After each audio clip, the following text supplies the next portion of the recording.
Hello, in this video we're going to look at compressors, and specifically we're going to look at the centrifugal compressor.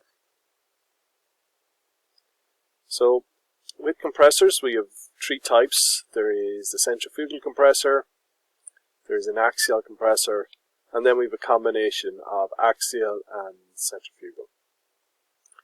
This type would be used in turbo shafts and turboprops. You would find this in most turbo fans, and the centrifugal, you can find some engines with it, but mostly you'd find it in turbo shafts, specifically for APU usage. That's where you probably see this more often now. Okay, so I'm going to look at the centrifugal compressor here. So the centrifugal compressor is quite simple. It's made up of only three parts. We have an impeller, a diffuser, and the manifold. And if we look closely at the Makila engine, the RTM 322, so this is an engine manufactured by Turbomeca, and it's used in the Super Puma helicopter.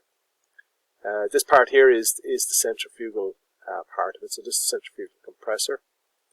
This would be the diffuser, and the manifold is here. This is a Rolls-Royce Goblin engine, and this engine was fitted to the Vampire aircraft. And you can see here the impeller, you can see the diffuser section here, and here is the manifold where the air comes from the compressor and then into the combustion can.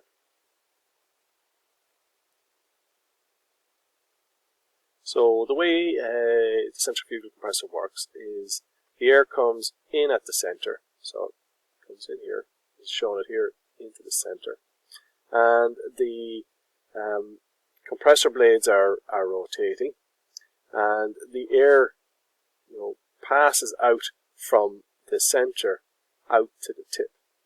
And it's passing over the blades, and as it goes out, it's rotating with the blades, so it gains some kinetic energy. And when it gets to the diffuser here, that kinetic energy gets turned into pressure energy. Okay, so here we have my drawing of the engine. So here is the impeller, and let's say it's rotating in this direction.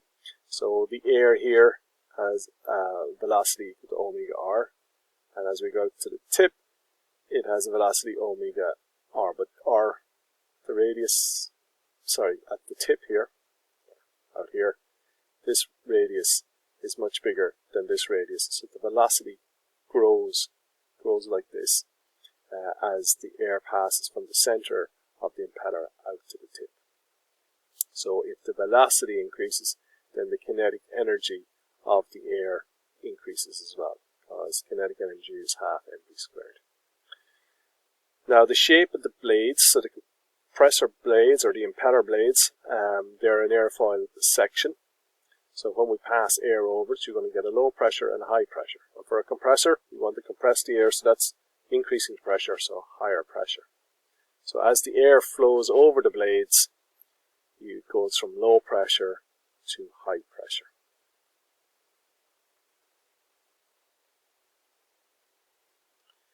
So here I've tried to put it all together in one busy slide. So here is my impeller, and this is some air, and the air is going to go from here out to the diffuser. Now we have to imagine this rotating. The impeller is rotating. So as the air goes from the center out towards the tip, it's passing over the blade. Okay? So we're going to get a high pressure. So as we go across the blades, the pressure is increasing.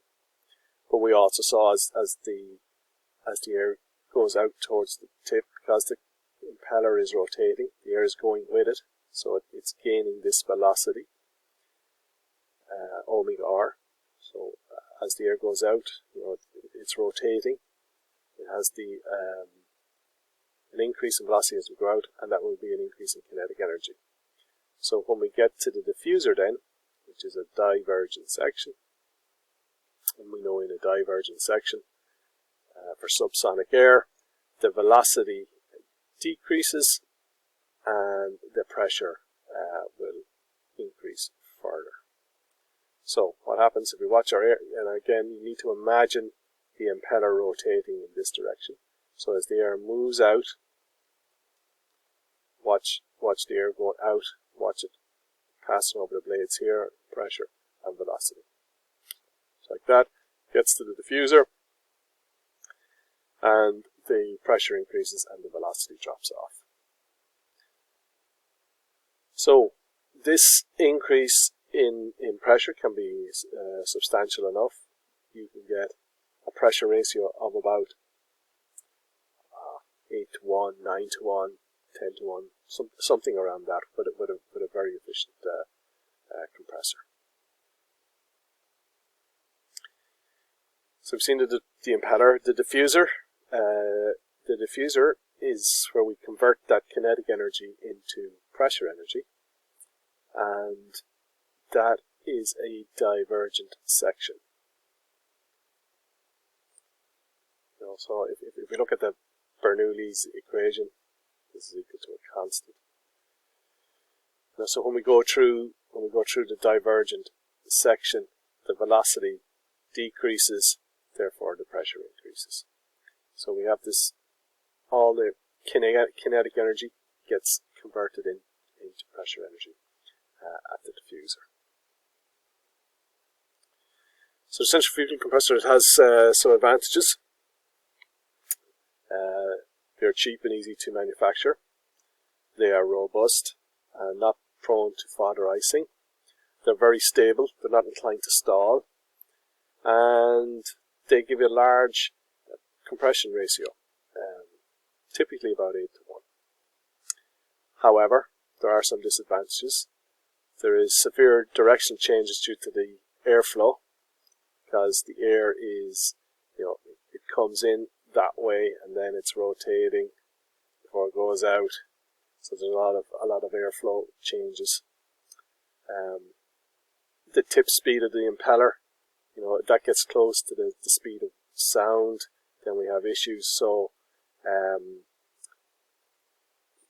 we're sort of limited what speed we can rotate, and they present a large frontal area, so that increases the drag. But they're cheap, they've good compression ratios, just that overcome the disadvantages. It does in some cases. Okay, we'll look at axial compressors in the next video.